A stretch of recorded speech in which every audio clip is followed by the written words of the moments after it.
கை கால் நல்லா இருந்தும் இன்னைக்கு நிறைய பேர் பிச்சை தாங்க எடுக்கிறாங்க. ஆனால் இவரை மாதிரி ஒரு சிலரை பார்க்கும்போது தான் தன்னம்பிக்கை மட்டும் இருந்தால் போதும், உழைத்து வாழலாம் அப்படிங்கிறது எடுத்துக்காட்டாக நம்ம சொல்லலாம். அது மட்டும் இல்லாமல் இவர் கவர்மெண்ட் சைடு பெருசாக எதுவுமே எதிர்பார்க்கலாங்க. தகுதிக்கு ஒரு லோன் எதிர்பார்க்குறாரு. அந்த லோனுக்கு எப்பவும் போல் நம்ம ஆளுங்க மற்றவங்க எல்லாம் பண்ணுற மாதிரி இவங்கள்ட்ட பண்ணுறதை நினச்சாதான் ரொம்ப கஷ்டம். 10,000 லோன் ஏற்கனவே வாங்கினீங்க. சரி சரி சரி. இப்போ இங்கே கவர்மெண்ட்டில் லோன் கேட்டால் என்ன சொல்கிறாங்க அதுக்கு? தரணுங்கிறாங்க. ஆனா எழுத கொடுத்தா கொட்டேஷன் வாங்கிட்டு வா, டிகிரி கிடையாதுங்கிறாங்க. டிகிரி 12,000 ரூபாய் 15,000 ரூபாய் வருங்கிறாங்க. கொட்டேஷனா 6,000 ரூபாய் 7,000 ரூபாய் எடுத்து வருங்கிறாங்க. அதெல்லாம் என்னன்னு உங்களுக்கு சரியா தெரியல இல்லையா? நீங்க கேக்குறீங்க ஆனா சப்போர்ட் பண்ணி தர மாட்டேறாங்களா?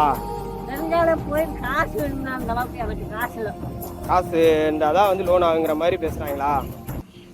வாங்குறவங்க போய் இந்த ஜாமீன் வந்தவங்க பொருள் வாங்குறவங்க காசு கட்டணும் வந்து இந்த பொருளுக்குரிய கட்டி கொட்டேஷன் வாங்க அந்த அளவுக்கு எனக்கு காசு இல்லை.